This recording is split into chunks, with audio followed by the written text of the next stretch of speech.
بسم الله والصلاة والسلام على رسول الله. معاكم باشمهندس عبد الرحمن زكريا. دي المقدمة بتاعت الدورة الجديدة اللي احنا هنعملها، اللي هي تصميم فيلا مودرن باستخدام ال 3 دي ماكس. طبعا احنا سبق في القناة بتاعتنا وشرحنا اللي هو ازاي نعمل عمارة سكنية، وكان الغرض من الدورة دي اللي هو احنا بنتعلم الأساسيات من خلال التطبيق. اتعلمنا في اللي هو ازاي نعمل موديلنج، وتعرفنا أساسيات الفري من خلال الدورة دي. الدورة بقى الجديدة اللي هتتشرح دلوقتي هي متقدمة شوية بس مش قوي، يعني هي برضو مكملة للدورة اللي فاتت. اللي شاف الدورة اللي فاتت يبقى بكل سهولة يقدر يتابع الدورة الجديدة معانا. الدورة الجديدة في الصفحة بتاعتي على الفيس أنا كنت ناشر صورة اللي هو نتيجة الشغل اللي احنا نوصل له في الآخر. زي ما احنا شايفين دي صورة كنت ناشرها من مدة، يعني احنا المفروض هنعمل الفيلا دي تمام. وزي ما احنا شايفين هنا برضو هنتعلم ازاي نعمل حمام السباحة والإضاءات والماتيريال، فهي دي تعتبر مكمله ليها. اللي مش محتاج الدوره دي مفيش مشكله يخش معانا على طول في الدوره الجديده. طيب احنا هنحتاج نعمل ايه في الدوره دي؟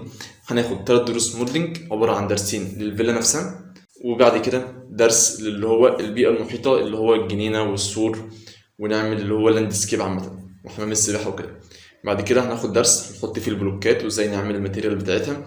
بعد كده نبدا بقى نخش في دروس الفري، يعني الدرس البلوك ده هيبقى عباره عن تمهيد لدروس الفري.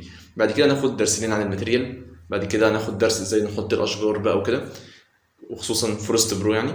وازاي بعد كده نتعلم الاضاءات، ازاي نحط اضاءه واي اس واللي هي البلان والكلام ده كله. بعد كده هنتعلم البوست برودكشن، هيبقى اخر درس خالص عن البوست برودكشن وازاي نطلع المشروع بتاعي للفوتوشوب، وابدا ازود بقى الاضاءه والكلام ده كله بالفوتوشوب. طيب احنا محتاجين ايش من الدوره دي؟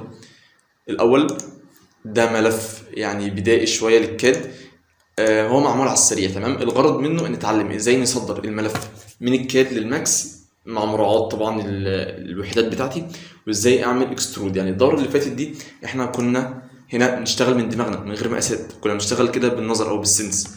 هنا بقى الوضع مختلف، المرة دي عندنا ملف ده ماشي انا فاهم ده ما كنتش ملف احترافي، اللي هو نتعلم بس ازاي نصدره للماكس وازاي نبني بيه البيت بتاعي تمام. وده اللي هو المفروض الاليفيشن. فيما بعد بقى هنعمل حاجات متقدمه اكتر. هنحتاج طبعا ملف الكاد ده كله، طبعا هتلاقوه هنا، اللينك هتلاقوه في الديسكريبشن تحت. ملف الكاد هتحملوه، في هنا ملف بتاع البلوك في كل البلوكات اللي هنحتاجها، ملف الماتيريال في كل الماتيريالات اللي هنحتاجها تمام. واحنا شغالين لو انا نسيت بلوك او ماتيريال اطلبوا مني عادي في التعليقات وانا هنزله تمام. فكده خلاص يعني المقدمه. اهم حاجه بس نكون عارفين الدوره دي هتتكلم عن ايه، وعرفنا هنصمم ايه، وعرفنا الادوات اللي هنحتاجها. نتمنى الدورة دي تكون مفيدة ليكم، وشكرا، الى اللقاء في دروس تانية.